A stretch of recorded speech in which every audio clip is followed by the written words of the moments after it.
कशा आहात विद्यार्थी मित्रांनो? कसा चालू आहे अभ्यास? तर युनिव्हर्सल कोचिंग इन्स्टिट्यूटच्या डिजिटल बॅचमध्ये आपलं सर्वांचं मनापासून स्वागत आहे. तर मित्रांनो, युनिव्हर्सल कोचिंग इन्स्टिट्यूट घेऊन येत आहे रिव्हिजन प्लस टेस्ट सिरीज. पण ती कोणासाठी असणार आहे? तर ती असणार आहे 8वी स्कॉलरशिप आणि 5वी स्कॉलरशिपसाठी. तर इथे आपण 8वी स्कॉलरशिपच्या विद्यार्थ्यांबद्दल बोलत आहोत. तर बघा, ही बॅच कशी असेल? तर ही बॅच असेल ऑनलाईन स्वरूपात. तुम्हाला फक्त ह्या नंबरवरती कॉल करायचा आहे आणि ही बॅच तुम्हाला जॉईन करता येईल. ठीक आहे. ह्या बॅचची फी फक्त असणार आहे 499. या बॅचमध्ये काय काय असणार आहे? तर सगळ्या टॉपिकची रिव्हिजन होणार आहे आपली. जे काय 4 विषय आहेत तर 4ही विषयांची संपूर्ण रिव्हिजन होणार आहे. जी आपली एक्झाम आहे 22 फेब्रुवारी 2026ला, त्या अनुषंगाने जे महत्त्वाचे प्रश्न आहेत, जे प्रश्न आपल्याला अडचणीत आणू शकतात आणि ते प्रश्न सोडवले की आपल्याला एक्झाम कशी जाणार आहे? सोपी जाणार आहे. तर त्या सगळ्या प्रश्नांची उत्तरं या सिरीजमध्ये असेल. तर त्याची एक आपण झलक म्हणू शकतो. काही आम्ही इन्फॉर्मेशन हे ते देऊच. ठीक आहे. तर त्याच्यावरचा जो चॅप्टर पहिला आहे संख्याज्ञान, तर संख्याज्ञानवर कसे अवघड प्रश्न येऊ शकतात, ते आपण कसे सोडवायचे, सोप्या पद्धतीने कसे सोडवायचे, आपलं टाइम मॅनेजमेंट कसं असलं पाहिजे, आपल्याला 1.5 तास दिलाय तर 10 मिनिटं आधी आपला पेपर कसा झाला पाहिजे, ह्या सर्व गोष्टी डिस्कस केल्या जातील आणि तुम्हाला प्रत्येक प्रश्नाचं व्यवस्थित विश्लेषण दिलं जाईल. तर ही कशी असेल, काय असेल, तर ते आपण चालू करतोय. पहिल्या प्रश्नापासून बघूया. आता या लेक्चरमध्ये मी तुम्हाला काही सॅम्पल एक्झाम्पल देईल, त्याची उत्तरे सोडवून देईल आणि तशा टाईपचे 50-50 प्रश्न जर आपण एका टॉपिकवरती सॉल्व्ह केले तर तुम्हाला कोणताही टॉपिक अवघड जाणार नाही. 100 पैकी 100 गुण मिळालेले आपले गेल्या वर्षी खूप विद्यार्थी होते. त्या संख्येत आपल्याला वाढ करायची. तर आपलं टार्गेट गणितामध्ये तर 100 मार्काचंच असेल. त्याच्यापेक्षा कमी मार्क आपल्याला पाडायचेच नाहीत.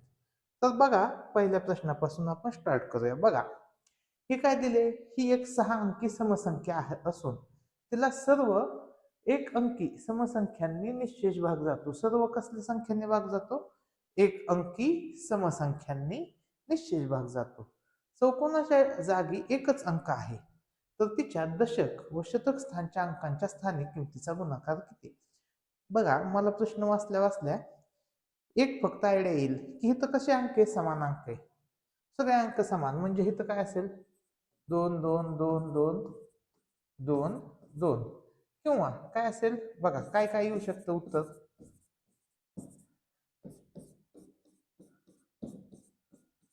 किती अंक आहेत बघा? 6 आहेत. इथं आहेत का? 6 6 हो. आणि 8. बघा, ह्या 4 उत्तरापैकी वेगळं उत्तर असू शकतं का? असू शकत नाही.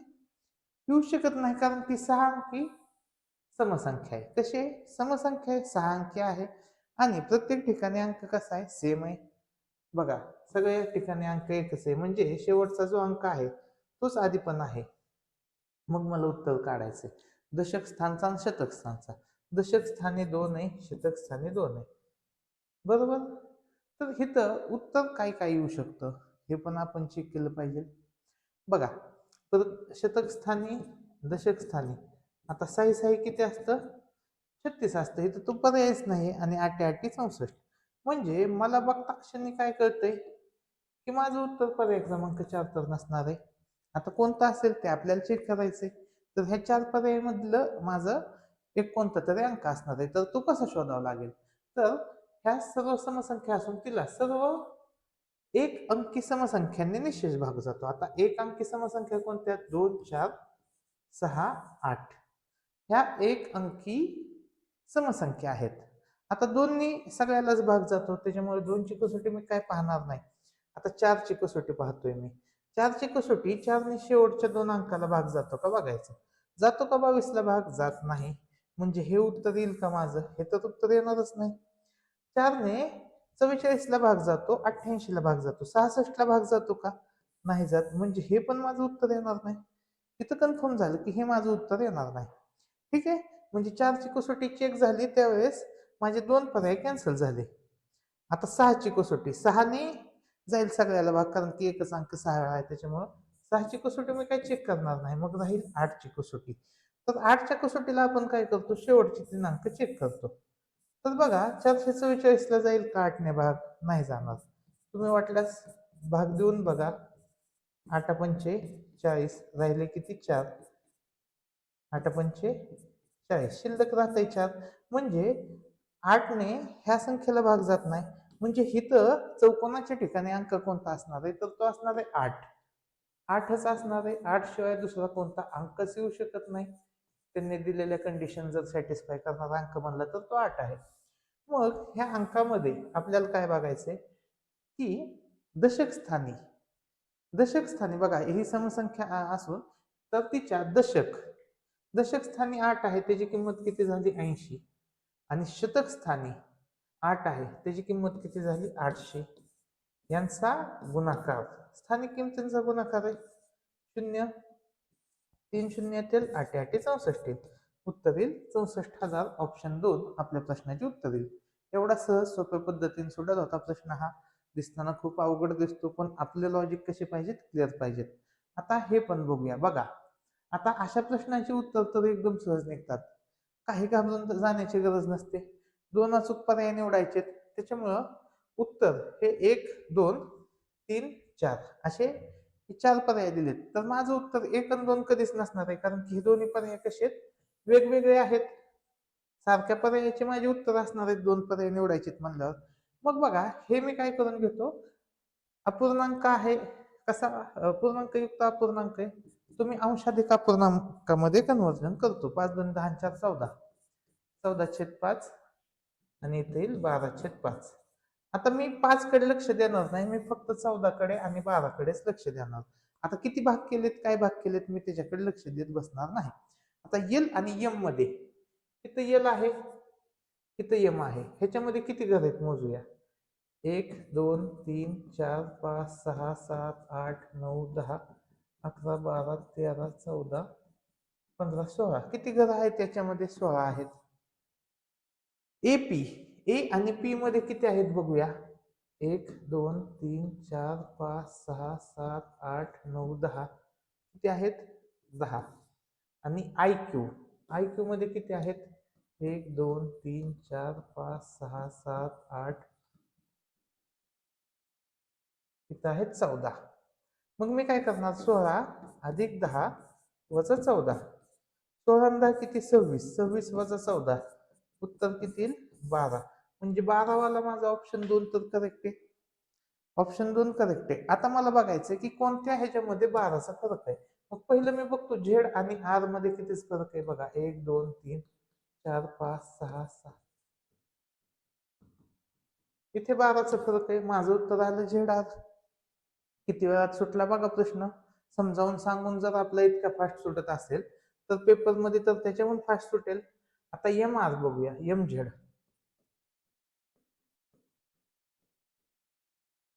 बघा, एम झेड मध्ये कितीचा डिफरन्स आला? 11चा. त्याच्यामुळे हे उत्तर येऊ शकतं का? हे उत्तर येऊ शकत नाही. उत्तर काय येईल? पर्याय क्रमांक 2 व 3. पुढील प्रश्न बघा. -3/4 2/5 1/6 -6/-5 आणि -2/7 यांचा उतरता क्रम लावल्यास 2 योग्य विधाने कोणती? आता लक्ष द्या, इथं वजा वजा 2 वेळा आले, कॅन्सल होऊन जाईल. आणि ह्याच्यासाठी मी काय लिहू शकतोय? 6/5 लिहू शकतोय. ठीक आहे, हे लक्षात घ्या. आता मला काय करायचंय की यांचा उतरता क्रम लावायचा आहे. मग मोठ्यात मोठी संख्या कोणती येईल? तर ती अंशाधिक संख्या सगळ्यात मोठी असते. 6/5 काय येईल? पहिल्या नंबरला येईल 6/5. आणि जे पॉझिटिव्ह नंबर आहेत तर ह्या दोघांमध्ये कोणता मोठा आहे आणि कोणता छोटा आहे? बघा, 6 दुनी 12 5 एके 5 म्हणजे 2/5 मोठा आहे 1/6 पेक्षा. ठीक आहे. आता राहिलं किती? ह्या दोन जे निगेटिव्ह नंबर आहेत, निगेटिव्ह नंबर मध्ये आपल्याला चेक करावं लागेल. 7 21 वजा 21 4 दुने 8 वजा 8. तर वजा 8 मोठे असेल वजा 21 पेक्षा, तर वजा 2/7 येईल आणि वजा 3/4 शेवटी येईल.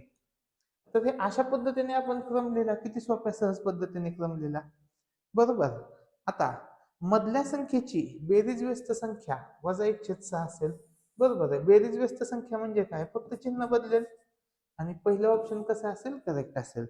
दुसऱ्या व चौथ्या संख्येचा गुणाकार ही 2 नंबरची संख्या ही 4 नंबरची चौथ्या नंबरची संख्या 2/5 गुणाकार वजा 2/7 यांचा गुणाकार किती येईल? वजा 4/35 आहे का? नाहीये, हे येणार नाही. पहिल्या संख्येची सममूल्य संख्या 36/48 नाही येणार, निगेटिव्ह नाहीच येऊ शकत. ठीक आहे, सममूल्य संख्या ती येणार नाही. सर्वात लहान संख्येची गुणाकार व्यस्त संख्या. गुणाकार व्यस्त संख्येमध्ये काय होतं? अंशाचा छेद होतो आणि छेदाचा अंश होतो, म्हणजे हे पलटी मारतात फक्त. यांच्यात चिन्ह बदलत नाही. चिन्ह कशात बदलतं? फक्त बेरीज व्यस्त मध्ये बदलतं. तर हे वजा 4/3 येईल का? सर्वात लहान संख्या 100% वजा 4/3 येईल आणि उत्तर काय येईल? पर्याय क्रमांक 1 व 4. तर असे जेवढे जास्तीत जास्त आपण प्रश्न सोडू तेवढा आपल्याला काय होणार आहे? एक्झाम सोपी जाणार आहे. गटात जोडमूळ संख्यांच्या जोड्या समूळ संख्यांच्या जोड्यापेक्षा कितीने कमी अथवा जास्त आहेत? पहिले तर आपल्याला जोडमूळ संख्या लगेच शोधता येतात. ज्या दोन संख्यामध्ये कितीच फरक पाहिजे? 2चा. तर ती कोणती आहे? 29, 31 आहे. इथं आपण जोडमूळ लिहूया. 29, 31 ही जोडमूळ संख्या आहे. त्यानंतर बघितलं तर 41, 43 आहे. बघा, 91, 63 नाही, 4, 97 नाही, 57, 59 पण जोडमूळ नाही, 71, 93 म्हणजे किती जोडमूळ संख्या आल्या? 3. आता सहमूळ, ज्या जोडमूळ आहेत त्या सहमूळ पण आहेत, त्याच्यामुळे सहमूळ संख्या तर ह्या 3 झाल्याच. म्हणजे हे तर लक्ष द्या की कधी पण जोडमूळ संख्यांपेक्षा सहमूळ संख्यांच्या जोड्या काय असणार आहेत? जास्त असणार आहे. जोडमूळ संख्यांच्या जोड्या सहमूळ संख्यांच्या जोड्यापेक्षा काय असणार आहेत? कमी असणार आहेत. काय असणार आहे? कमी. जास्त वालं उत्तर येईल का? जास्त वालं उत्तर येऊ शकणार नाही. ठीक आहे, हे झाले 3. त्यानंतर 35, 37 यांच्यामध्ये काहीच कॉमन नाही आणि क्रमवार विषम संख्या कशा असतात? सहमूळ असतात. आता 91 आणि 63 याला 3 ने भाग जातो का? नाही जात. 7 ने जातो. 37, 91, 7, 9, 63 म्हणजे ही सहमूळ ही नाही, जोडमूळ नाही. 4, 97 ही आहे बघा. 4 आणि 97 एक संयुक्त संख्या आणि दुसरी कशी आहे? त्याच्या पाड्यात नसलेली मूळ संख्या, त्याच्यामुळे ही आहे. 57, 59 क्रमवार विषम संख्या आणि त्यानंतर 39 आणि 55. तर 39 ला कितीने भाग जातो? 3 आणि 13. 55 ला 5 आणि 11. त्याच्यामुळे ही पण कशी येणार आहे? ही येणार आहे सहमूळ संख्या. तर बघा, जोडमूळ संख्या आल्या 3 आणि सहमूळ संख्या किती आल्या? 7 आल्या. म्हणजे सहमूळ संख्या ह्या जोडमूळ संख्येपेक्षा 4 ने जास्त आहेत आणि जोडमूळ संख्या ह्या सहमूळ संख्येपेक्षा 4 ने कमी. ऑप्शन 2 आपल्या प्रश्नाचे उत्तर येईल. पुढील प्रश्न बघा.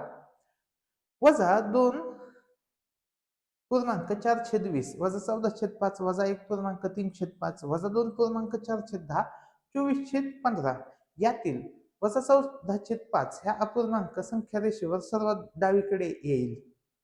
हे विधान सत्य आहे की असत्य हे आपल्याला शोधायचे. तर लक्ष द्या की असत्य विधान शोधायचे आणि हे सगळ्यात मोठं विधान आहे. हे समजते? सगळ्यात कसं आहे? मोठं विधान आहे. तर आपण काय करूया की आपण ते विधान सोडून खालची विधानं बघूया. खालची विधानं तिन्ही जर करेक्ट असतील, तिन्ही विधानं कशा असतील? करेक्ट असतील, तर पहिलं विधान चुकीचं असेल किंवा खालच्यात आपल्याला एखादं चुकीचं सापडलं की आपल्याला लगेच उत्तर निघेल. ठीक आहे, तर आपण बघूया. आता बघा इथं यांच्या दरम्यानचा पूर्णांक 4/5 आहे. मग कसं काढणार? यांची बेरीज करायची आपल्याला. 10 आणि 14 ची बेरीज 24. बघा कसा दरम्यानचा अपूर्णांक? अंशाची बेरीज भागिले छेदांची बेरीज. 10 आणि 14 24, 13 आणि 17 30, 24/30. बघा ह्याला कितीने भाग जाईल? 6.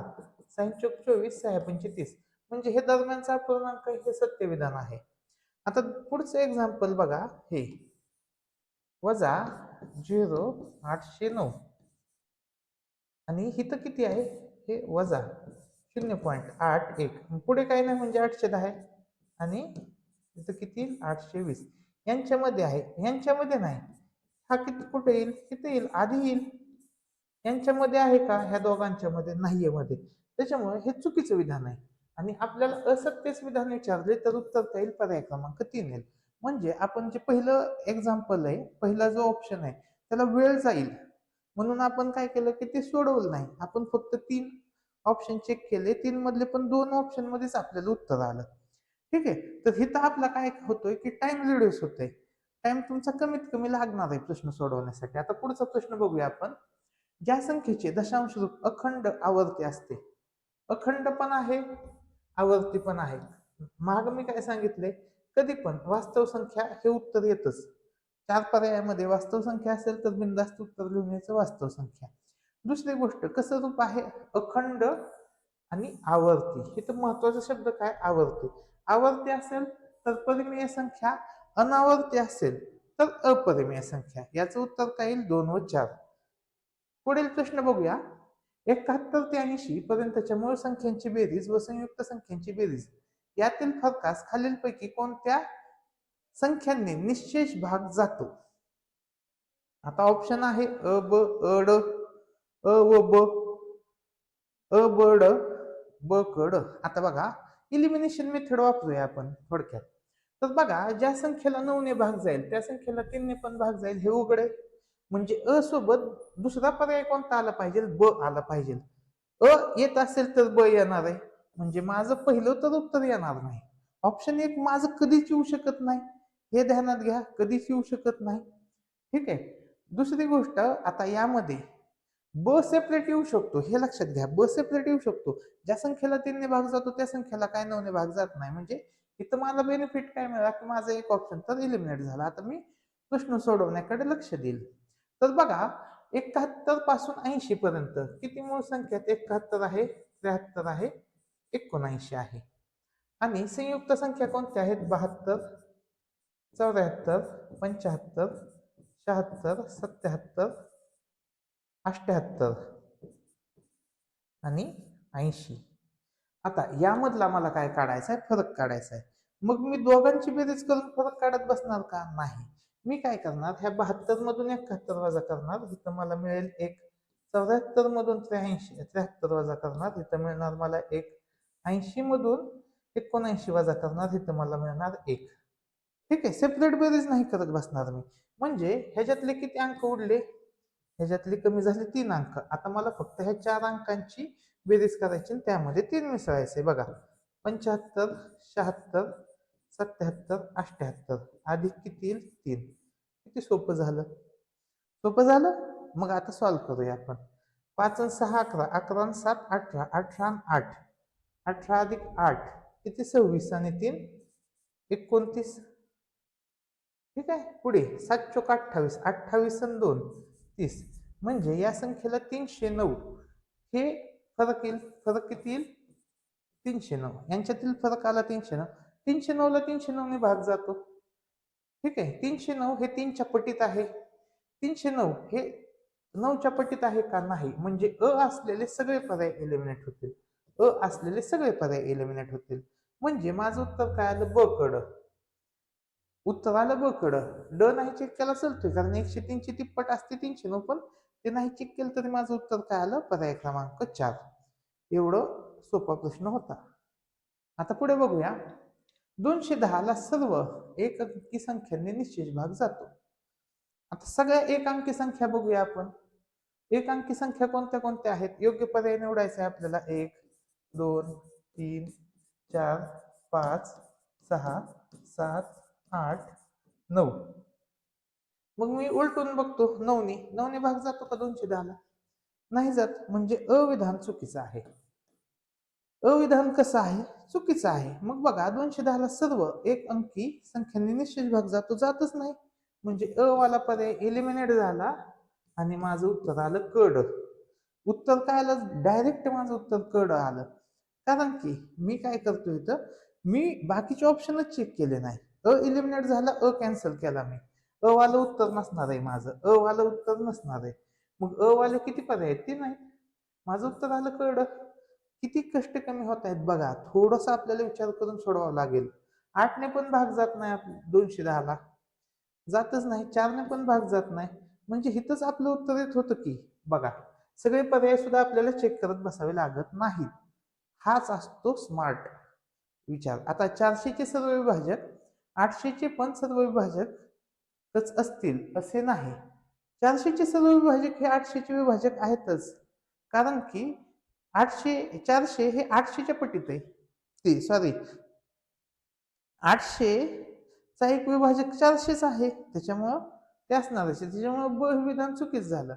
आता 1416ला 6ने निश्चय भाग जातो हे निश्चित करण्यासाठी 2 व 3ची कसोटीत निर्णय घेता येतो, म्हणजे हे योग्यच आहे. आणि 1080ला 7 सोडून सर्व एक अंकी संख्येने निश्चय भाग जातो. बघा 1080ला 7ने भाग जातो का? 7 एके 7 उरले किती 3, 7 पाचा 35 उरले 3, 7 चोक 28, म्हणजे 7ने तर भाग जात नाही, हे योग्यच आहे. मग दुसरे अंक बघा, 1ने सगळ्याला जातं 2 3 4 5 6 7 8 9, 7ने जात नाही सांगितले, 9ने जातो, 8ने जातो, 6ने जातो, 5ने जातो, 4 3 2 सगळ्यांनी जातो. म्हणजे बघा हे मी चेक करत बसलो का नाही, माझं उत्तर किती आधी आलतं? पर्याय क्रमांक 2. पुढे संख्या रेषेवर Q या बिंदूचा निर्देशांक 8/13 आहे व बिंदू Q आणि P मधील अंतर किती? 29/13. तर बिंदू P चा निर्देशांक किती? आता मला सांगा, एक तर तो बिंदू कसा असेल? उजव्या बाजूला असेल, डाव्या बाजूला असेल. जर हा बिंदू उजव्या बाजूला असेल तर आपण काय करतो? ऍडिशन करतो. ठीक आहे. क्यू बिंदूचा निर्देशांक, हा सॉरी क्यूचा निर्देशांक दिलाय, म्हणजे क्यूच्या उजवीकडे पी असेल तर पी कसा असेल? क्यू पेक्षा मोठा असेल, आपण काय करणार? ऍडिशन. आणि क्यू जर डावीकडे असेल तर आपण काय करणार? क्यू मधून पी वजा करणार. म्हणजे एकदा काय होईल? बेरीज होईल, एकदा येईल वजा बाकी. किती सोपं आहे? 8/13 काय होईल? 8/13 अधिक 29/13 हे एक उत्तर येईल, आणि दुसरं उत्तर येईल 8/13 वजा 29/13, असं उत्तर, दोन उत्तर येतील. मग करा 29 आणि 8 37, 37/13 हे पहिलं उत्तर. आता असं काय उत्तर दिलं नाही, मग 13 आणि भाग द्या, 13 26 उरले किती? 11/13. 2.11/13 ऑप्शन 1 येईल. आणि यांची वजाबाकी करा, वजा 21/13 काय येईल उत्तर? ऑप्शन 3. एवढं सहज सोपे सुटतात प्रश्न. पुढील प्रश्न बघूया. वजा 11/9 च्या बेरीज व्यस्त संख्येच्या गुणाकार व्यस्त संख्येतून एक्स वाय च्या गुणाकार व्यस्त संख्येची बेरीज व्यस्त संख्या वजा केल्यास 33/44 ची गुणाकार व्यस्त संख्या मिळते. तर एक्स वाय च्या किमती अनुक्रमे किती? बघा आता हा प्रश्न वाचतानाच दम भरतोय. सोडवायचा कसा? शांततेत सोडवायचा, अजिबात घाई नाही, गडबड नाही. प्रत्येक स्टेटमेंट बारकाईने वाचायचे, आणि सगळा प्रश्न सोडवत बसण्यापेक्षा आपण एक एक स्टेप सोडवू ना. मग बघा, वजा 11/9 च्या बेरीज व्यस्त संख्येच्या, आता ह्याची बेरीज व्यस्त संख्या काय येईल? 11/9 च्या संख्येच्या गुणाकार व्यस्त संख्येतून ह्याची गुणाकार व्यस्त संख्या काय येईल? 911 संख्येतून एक्स वाय च्या गुणाकार व्यस्त संख्येची, एक्स वाय ची गुणाकार व्यस्त संख्या काय येईल? y/x संख्येची बेरीज व्यस्त संख्या, ह्याची बेरीज व्यस्त संख्या काय येईल? वजा y/x येईल, बरोबर. वजाबाकी केल्यास बघा 9/11 या च्या गुणाकार व्यस्त संख्येची बेरीज व्यस्त संख्या वजा 5/x वजा केल्यास 33/11 ची गुणाकार व्यस्त, ह्याची गुणाकार व्यस्त काय येईल? 44/33 संख्या मिळते. हे असं इक्वेशन तयार झालं. बघा किती अवघड वाटत होतं, पण ते इक्वेशन सोपंच बनलंय. मग सोडवायचंय, वाय आणि एक्स ची व्हॅल्यू काढायची. 9 अधिक वाय, हे असं इक्वेशन येईल. मग आपण काय करूया? y/x ची व्हॅल्यू काढूया. आता y/x काय येईल? 44/33 वजा 9/11 छेद समान करावं लागेल. मग कितीने गुणावं लागेल पुढच्या संख्येला? 3 ने. 9 त्रिक 27, 11 त्रिक 33, 44 मधून 27 गेलं, किती आलं? 17, 17/33 उत्तर माझं आलं 17/33. मग बघा हे उत्तर कशाचं आलंय? y/x. मग y ची किंमत, हे तर मला विचारली किंमत कशाची? x ची. x ची किंमत 33 आली आणि y ची किंमत किती आली? 17. ऑप्शन 4 आपल्या प्रश्नाचे उत्तर येईल. हे प्रश्न कसे सोडवायचे हे लक्ष द्या. पुढील प्रश्न बघू. संख्या रेषेवर P पी या बिंदूचा निर्देशक 6/5 आहे. पीबी मध्ये नंतर 9/5 आहे. सेम प्रश्न आपण सोडवला. काय केलं? पहिल्यांदा बेरीज केली आणि नंतर काय केली? वजाबाकी केली. 6/5 वजा 9/5. 9 6 15. 15/5 उत्तर किती आलं? 3. पहिलं उत्तर आलं 3. 6 मधून 9 गेलं, किती आलं? वजा 3/5. वजा 3/5. ऑप्शन 4 आपल्या प्रश्नाचे उत्तर आले. बघा, हे प्रश्न अशा पद्धतीने सुटतात. ठीक आहे. आता 9,28,146 या संख्येतील कोणत्या स्थानाच्या अंकाची अदलाबदल केल्यास त्या संख्येला 4 ने निश्चेष भाग जाईल? 4 ने निश्चेष भाग जाईल. मग त्यांनी पर्याय दिले तेच बघूया ना, चेक करू. शतक व सहस्त्र. आता शतक व सहस्त्र ह्याच्यातून काय आपल्याला 4 ने भाग जात नसतो. 4 ने भाग जाण्यासाठी शेवटचेच 2 अंक महत्वाचे असतात. महत्वाचे कोणते असतात? शेवटचे 2 अंक महत्वाचे असतात. त्याच्यात ह्यांना भाग जातोय का हे आपल्याला चेक करायचं. आता एकक आणि दशसहस्त्र. एककच्या जागी आता हे एकक, दशक, शतक, हजार, दशहजार, दशसहस्त्र म्हणू शकतो आपण. तर एककचा अंक कुठं जाईल? दशसहस्त्राला. दशसहस्त्राचा इथं येईल. मग शेवटचे 2 अंक काय बनले? 42. इथं काय बनलंय? 42.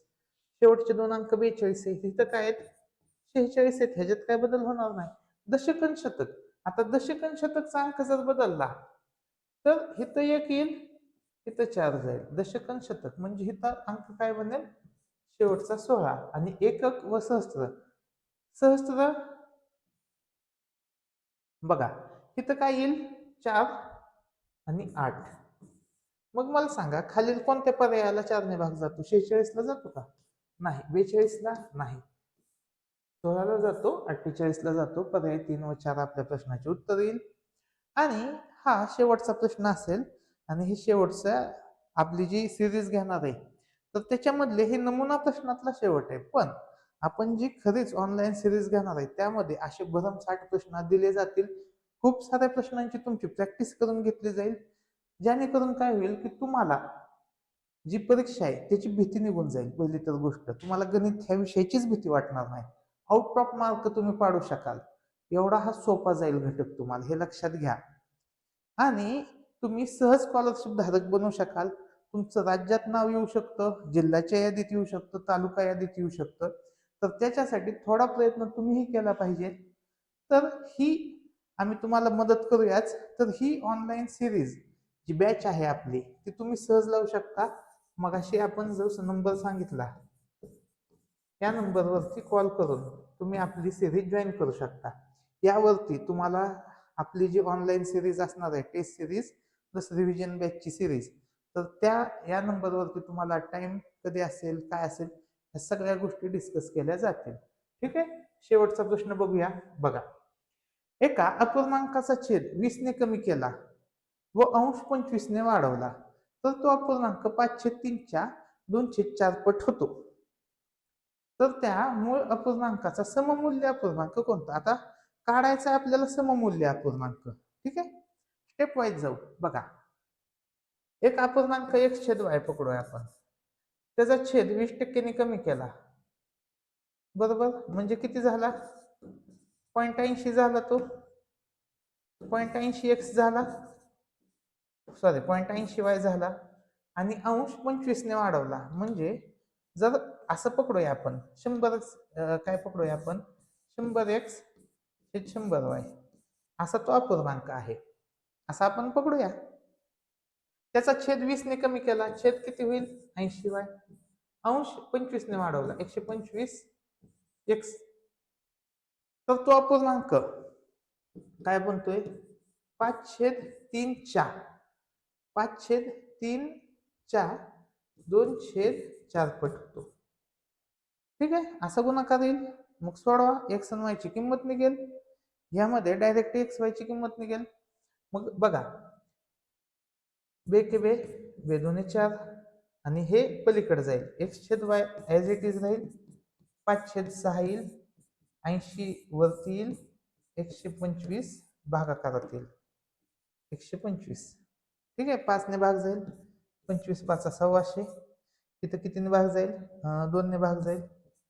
2 ने भाग दिला तर इथे येईल 40. 40/75. अजून 5ने भाग जातोय बघा, 5ने भाग जातोय 5×8 = 40 आणि 15×5 = 75. 8/15. मग बघूया 8/15 कशाच उत्तर येते. तर शेवटी काय आहे, 5 आहे, हे तर उत्तर येणार नाही. ठीक आहे. मग बघा आता